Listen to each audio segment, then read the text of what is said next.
நம்ம வீடுகளில் பண்ணுற நிவேத்தியத்தை பற்றி நான் சொன்னேன். ஆனால் கோவிலில் நம்ம திருச்செந்தூரில் 9 கால பூஜை, 9 கால பூஜைக்கும் பொங்கல், வடை, அதிர்சம், தேங்கோழல், தோசை, என்னென்ன உண்டோ எல்லாம் நமக்காகத்தான்.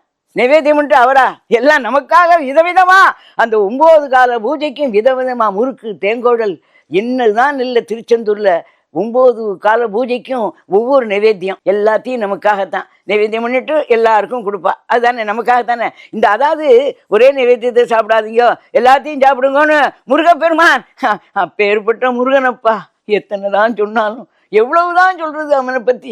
அதே மாதிரி ஆய்க்குடி அங்க பாலமுருகன் அங்க பாயசம் நிவேத்தியம் பண்ணி எல்லாருக்கும் கொடுப்பா.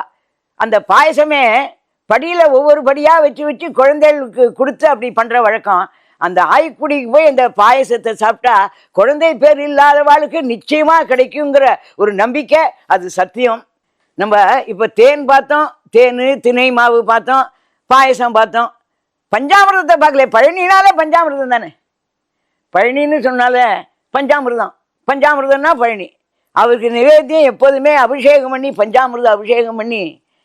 அந்த நிவேத்தியம் எப்படி தெரியுமோனா, பழனி போயிட்டு வந்தே பஞ்சாமிர்தம் கொண்டா, வேற பிரசாதம் கொண்டான்னு கேட்கறதும் ஒரு இதுதான். அது கண்டிப்பாக கொடுத்துருவா.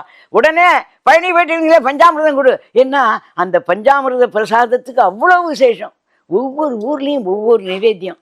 எதுக்காக அப்படி வைக்கிறான்னா எல்லாம் நமக்காகத்தான், எல்லாமே நமக்காகத்தான். அவருக்காக எதுவுமே இல்லை, எல்லாம் நமக்காக சாப்பிட்டுட்டான். அதை பார்த்து அவர் சந்தோஷப்படுவார். ஆஹா, எல்லா பக்தனும் சாப்பிட்றான் அப்படின்னு அதை பார்த்து அவருக்கு இருக்கிற மகிழ்ச்சி. அடா முருகா முருகா முருகா, இப்படி ஒரு தெய்வமாப்பா நீ, எல்லாரையும் சாப்பிட்றதை பார்த்து சந்தோஷப்படுற என் அப்போ முருகா